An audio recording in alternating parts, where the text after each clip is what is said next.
২০০ বছরের ইতিহাস বয়ে চলা নৌকার হাটে জনসমুদ্র এখনও টিকে আছে। বাংলার জল সংস্কৃতি। কিশোরগঞ্জ বাংলাদেশ। পানি আর প্রকৃতির দেশ বাংলাদেশ। আর বর্ষা এলে নদীমাতৃক এই দেশের অনেক এলাকায় জমে ওঠে ঐতিহ্যবাহী নৌকার হাট। কিশোরগঞ্জের তাড়াইল বা নিকলীতে এমনই এক হাট বসে প্রতি বছর, যা চলে আসছে প্রায় ২ বছর ধরে।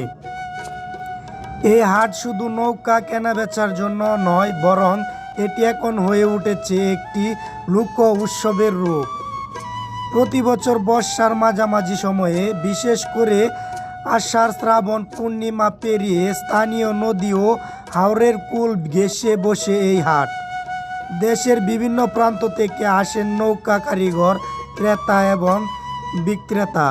কেউ আসেন দুলতা পাটার নৌকা, কেউ বা ছোট কেয়ার নৌকা কিনতে।